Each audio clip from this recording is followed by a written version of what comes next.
Siapa sangka di tengah pengekangan penjajah yang membuat pribumi sulit merasakan dunia luar, Basuki Abdullah justru sukses menimba ilmu seni hingga ke tanah Eropa. Bahkan kelak nama sang pelukis bergaya naturalis dan realis ini dikenal luas oleh masyarakat mancanegara dan mewarnai sejarah seni Indonesia. Tapi di balik kejayaannya itu, hidup Basuki Abdullah juga menyimpan banyak cerita. Kesuksesannya di panggung internasional terpaksa harus terhenti dengan takdir kematian yang begitu tragis. Yuk kenal lebih dalam maestro seni lukis Basuki Abdullah. Muhammad Basuki Abdullah lahir di Surakarta, Jawa Tengah pada 27 Januari 1915. Ia lahir dari keluarga yang cukup terpandang, terutama karena kakeknya, Dr. Wahidin Sudiro Husodo, merupakan seorang tokoh pergerakan dalam era kebangkitan nasional. Seperti kata pepatah, buah jatuh tak jauh dari pohonnya. Bakat melukis Basuki Abdullah pun juga turun dari sang ayah, Abdullah Suryo Subroto, yang dikenal pada masa itu sebagai pelukis dan penari yang handal. Beliau juga tumbuh besar bersama ibunya, seorang yang pandai dalam membatik, kakak kandungnya Sujono Abdullah yang juga seorang pelukis terpandang, dan adik perempuannya Triyoto Abdullah, seorang pematung wanita pertama di Indonesia. Tak heran jika darah senimannya mengalir dalam sang maestro hingga karya-karyanya menjadi barang koleksi masyarakat global dan dihormati oleh Indonesia dengan dipajang di istana negara. Bakat seni Basuki Abdullah mulai terlihat sejak usia belia, tepatnya ketika usianya menginjak 4 tahun. Ia sudah gemar melukis beberapa tokoh terkenal.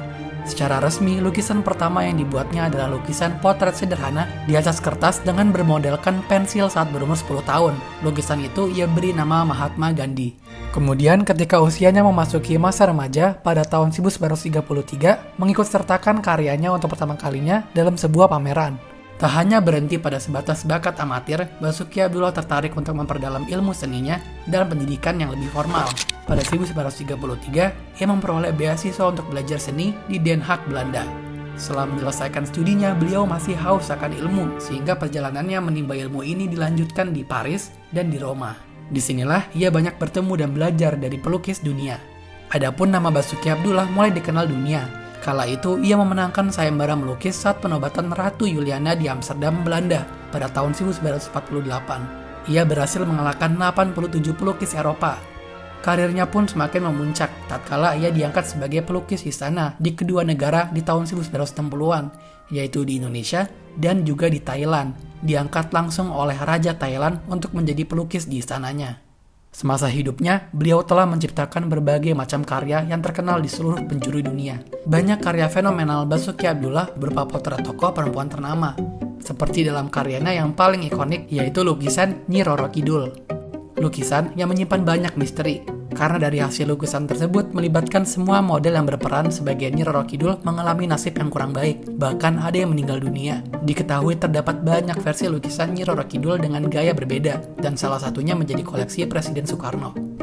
Selain dikenal sebagai pelukis potret yang handal, Basuki Abdullah juga sangat lihai dalam melukis pemandangan alam, juga lukisan-lukisan yang bertema perjuangan.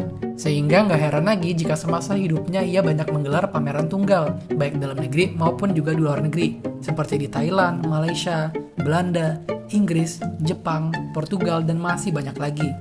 Sejarah juga mencatat terdapat 22 negara yang memiliki karya lukisan Basuki Abdullah yang dinobatkan sebagai koleksi dunia. Dengan berbagai rekam jejak gemilangnya, tak heran jika Basuki Abdullah menerima berbagai penghargaan semasa hidupnya. Saat ia menempatkan studinya di Den Haag, Belanda, beliau berhasil meraih penghargaan sertifikat Royal International of Art. Selain itu, ia juga berhasil meraih medali emas di pameran dunia Brussels dan penghargaan bintang emas Poporo dari Raja Thailand.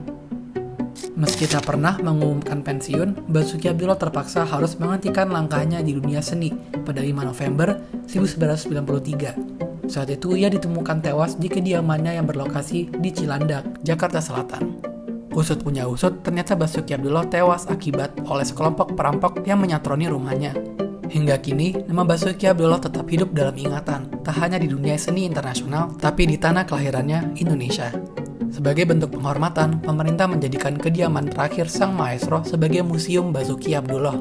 Disinilah rumah Basuki Abdullah dengan koleksi-koleksinya yang telah dikumpulkan, menggambarkan karakter dirinya yang selalu membuat mahakarya besar. Museum ini hadir sebagai wujud dari wasiat beliau sebelum wafat, agar seluruh lukisan, koleksi pribadi, dan rumah kediamannya dihibahkan kepada negara. Atas dasar itulah, pada 25 September 2001, Kementerian Kebudayaan dan Pariwisata meresmikan museum ini. yang sekaligus menjadi penanda bahwa jejak dan nafas seni Basuki Abdullah akan terus menginspirasi langkah seni modern Indonesia dari generasi ke generasi.